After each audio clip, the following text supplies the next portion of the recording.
Listen to AM 560 The Answer online at 560theanswer.com, on the AM 560 mobile app, on your Alexa-powered smart speaker, and on TuneIn, iHeart, and on Odyssey.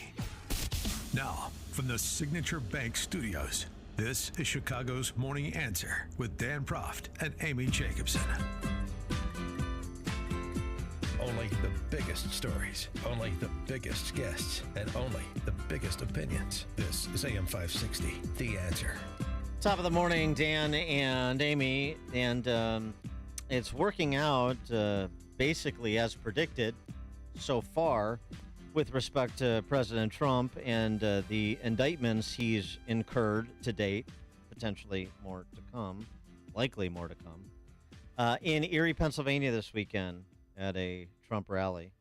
He still apparently has enough staff around him to put together these rallies, so that's something. These were the lines that I took away as sort of the signature lines that generate the same response in 2023 that these lines generated in 2016. The only difference is he adds an indictment aspect to the lines. This is a corrupt president. And you know what? I would have never said that. I have too much respect for the office of the presidency, and I never said that. I can't say great things about him because he's been a horrible president, but I would never say, but you know what? Now we have to take the gloves off because they took the gloves off, so we take the gloves off. The radical lunatic Democrats, they impeach me, they indict me, they rig our elections. And the Republicans just don't fight the way they're good people, but they don't fight the way they're supposed to fight. The others are dirty, sick players, and the Republicans are very high class. They've got to be a little bit lower class, I suspect. They sit back and they say, they have other priorities. We have to look at other things. Any Republican that doesn't act on Democrat fraud should be immediately primaried and get out. You know, it's interesting because it speaks to the nature of the market opportunity, or the nature, where the majority of the Republican primary electorate is, and it's not ideological. This is not pro-life versus pro-choice. It's pro-terrorist versus free trade. It is almost all about, who do I believe will bring the biggest fight to the institutions that I think are corrupt from the top down, that have lost their way, that operate extra-constitutionally, outside the bounds of the law, that pick and choose where the law is applied based on political philosophy. Who do I trust most to bring that fight to D.C.? So it seems to me the race is at right now. At least that's the way that Trump is framing it, much to his benefit. New York Times Siena poll out this morning. Trump's got a 37-point lead on DeSantis. Now, again, as I mentioned earlier in the show, it's registered voters, not likely voters, but it's not inconsistent with the other polling we've seen at the national level. And frankly, for the argument that this is state by state, his numbers, his leads in Iowa, New Hampshire, South Carolina haven't really moved around that much over the last couple of months. And the diehards are diehards. I mean, earlier, remember, like at the beginning of the show, I said I was still shopping for a candidate. Got an email. Amy, if you can't get behind Trump after all the blank he's gone through at the hands of Democrats, you're hopeless. Well, I mean, he is seen. This is the hill they're going to die on. Well, he's seen as the person that is taking, as he also identifies himself as such, taking on all this weight for average Americans. And by the way, interestingly, on the crosstabs of that New York Times Siena poll, among the non-college educated Republican primary voters, or registered Republicans, 62-13 Trump over DeSantis. Well, it's just this one line in Erie, Pennsylvania. It's a great badge of honor because I'm being indicted for you.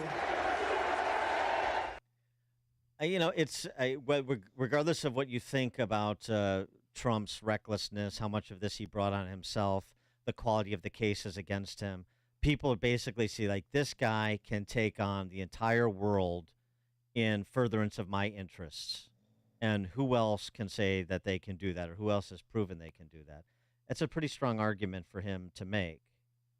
Will it be decisive? Well, we'll see. And by the way, there's a big date coming up for those. I mean, I hear from DeSantis supporters. And again, I'm a big DeSantis fan. I'm a big Tim Scott fan. I hear from we got 7 months. You don't have 7 months. You do not have 7 months. You may technically have 7 months to the Iowa caucus, but you do not have 7 months to mount a real challenge to Trump. And the next date that you should be focused on is not Iowa caucus. The debates. August 23rd. Yep. What are you going to do August 23rd to separate and present an alternative?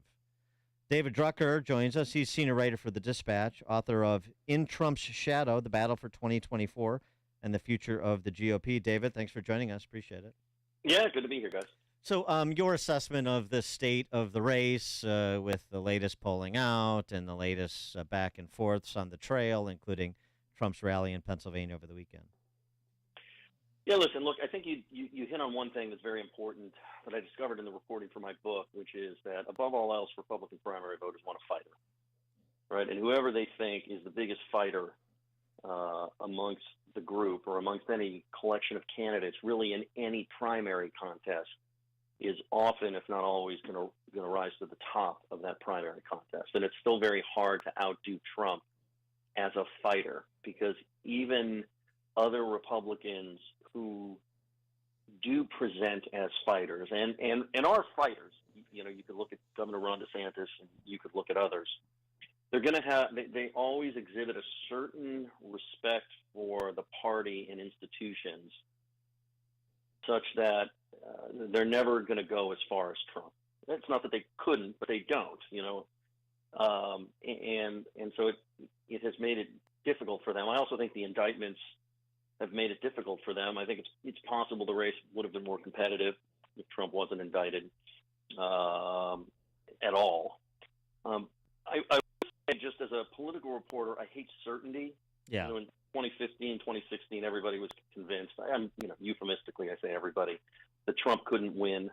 It always bugged me then, the idea that he couldn't win, because everybody was so certain he couldn't, and of course he did. And now everybody is certain that when it comes to the Republican primary, at least, he can't lose. And you look at the numbers, and the numbers, I think, are accurate, and you understand why that's the case. But it's also the case that sometimes in an early primary state, you do the work, and all of a sudden somebody who can't lose can be beaten. Trump lost Iowa last time, even though he led pretty well in almost every single poll.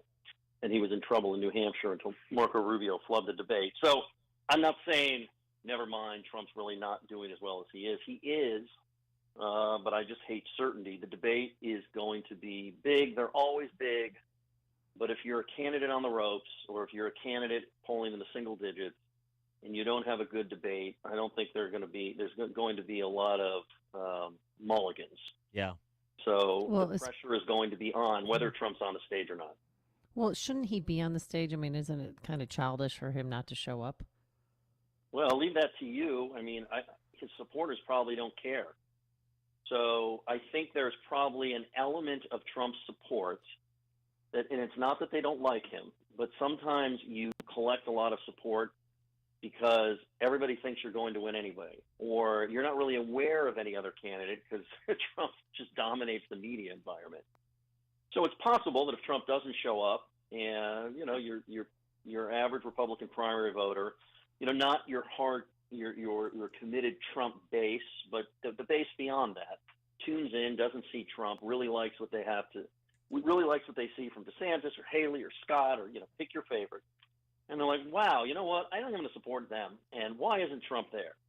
So it's possible that sort of thing could hurt him. He skipped in 2016 the last debate in Iowa before the caucuses, and it hurt him. So in theory, he should be there, but there's a case to make that he's above 50%. He's kind of a quasi-incumbent, and why does he have to show up? I think he'd be better off going. But either way, I think the pressure is going to be on the other candidates to make people who are in the Republican base but not committed Trump loyalists take a second look and say, hey, maybe this race isn't over. Maybe there are other people that I can support, I want to support. Because if they don't really, it's not just don't make a mistake, don't have a gaffe. If they don't distinguish themselves, and in the ways that we have been talking about this morning, then it's going to be a missed opportunity that over time could prove fatal, even if in the moment it doesn't seem like it's that bad. Yeah, no question. And the additional problem that a DeSantis, Scott, and others have is there's so many candidates in the race. I mean, it would almost be you could definitely make an argument for Trump to be there because he's going to have people on that stage that are going to be complimentary to him. Christie will go after him. DeSantis might go after him. But Vivek Ramaswamy, Tim Scott, he's probably going to say nice things about them, and they'll probably say nice things about him, and it just muddles the environment that much more. It makes it that much more difficult for somebody to emerge as like the obvious challenger, and that separates himself or herself from the rest of the challengers, or that is seen as on the same level as Trump. I mean, I just think it's a very complicated play for these challengers at this point. Well, it's complicated, but I think they make it harder on themselves than it needs to be. And that doesn't mean they're missing an obvious, surefire opportunity to beat Trump. I just think they overthink it, right? I mean, there's for instance, look, I just said a moment ago, and I think it's true, that these indictments have helped Trump politically within the Republican primary. But you're certainly not making it any harder on him if you defend him and you're running against him.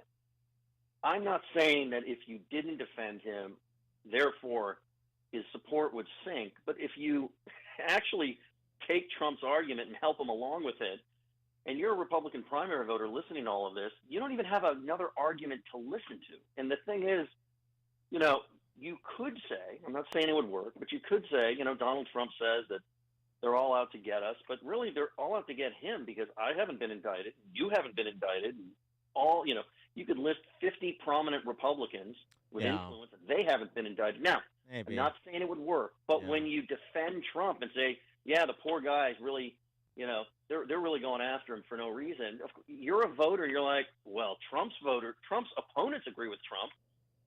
Well, yes, Trump's got a point. Yeah, I mean, it'd almost be something, too, where, I don't know, this is like a fun spitballing message session. It's like, what he said over the weekend that, hey, look, if I'm convicted and sentenced, I'm still going to run. There's nothing that constitutionally bars me from it.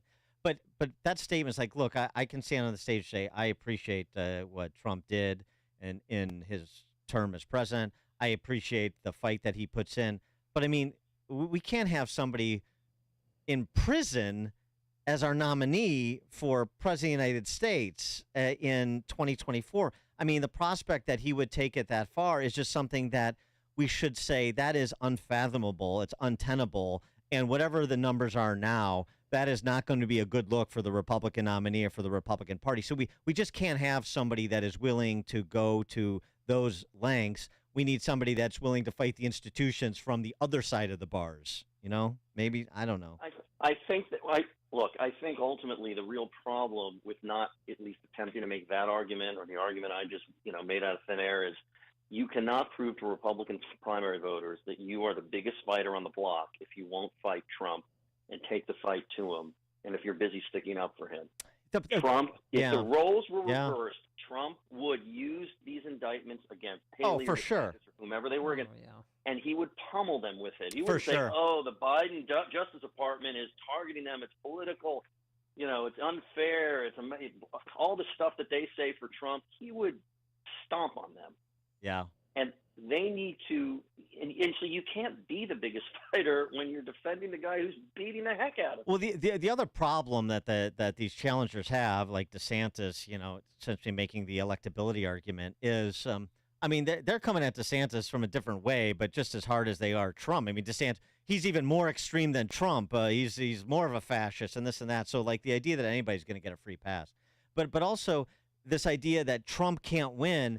Well, the problem with that is the polling doesn't really show any separation in hypothetical matchups of Trump versus or DeSantis versus Biden or Newsom and so forth and so forth. Yeah, a couple points either way, but there's no demonstrable spread between the two, and so it's just tough to make that electability argument, at least right now.